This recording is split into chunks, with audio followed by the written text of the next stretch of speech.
போடுறா, இங்கேண்டு போடுறா. ஏன் இந்த தொழில் நல்ல தொழில் இல்லையா? லைக் பண்ணவே இல்லையா? அப்புறம் என்ன லைக் பண்ணல? படித்த படிப்புக்கு என்ன படித்த படிப்புக்கு வேலை கிடைக்குமா? படித்த படிப்புக்கே வேலை கிடைக்குமா? இருக்கு வேலை இருக்கு. போத்துருவாங்க, போக முடியானே, போக மாட்டேங்கிறானே. அதுக்கும் போல பெங்களூர் போத்ததான் எவ்வளோ ரெக்கமெண்டேஷன் பண்ணுறாங்க. போச்சு வீட்டிலே அடைஞ்சு கிடக்குறேன். அப்போ வர்றதே இல்லை. இன்னைக்கு அவன் டூட்டி இல்லையா? இன்னைக்கு சின்ன டூட்டி அவங்களுக்குலே.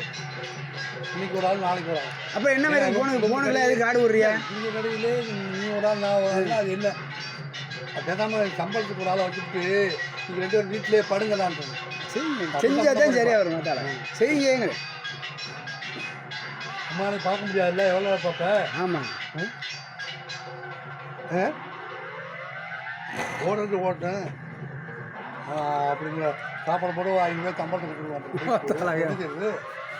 பரவாயில்ல, உங்களுக்கு உடம்பு ஃப்ரீயாக இருக்குன்னு. சரி, இவன் ஏன் பெரிய நான் 3 அவன் என்ன படிச்சிருக்கேன்? Mechanic B.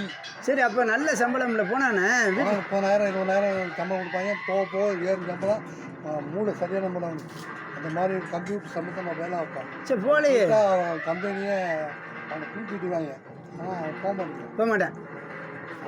என்ன தெரியல. இப்போ படித்தது மதிப்பு இல்லாமல் போச்சுல. படிப்புக்கு ஒன்றும் இல்லாமல் போச்சு. நான் அப்படியே நினச்சிட்டு போகணுன்னா போக முடியுமா? அப்படியே எப்படி கூப்பிடுவாங்க? பழகினா தானே. அப்படியே செஞ்சுட்டு போகணும்னா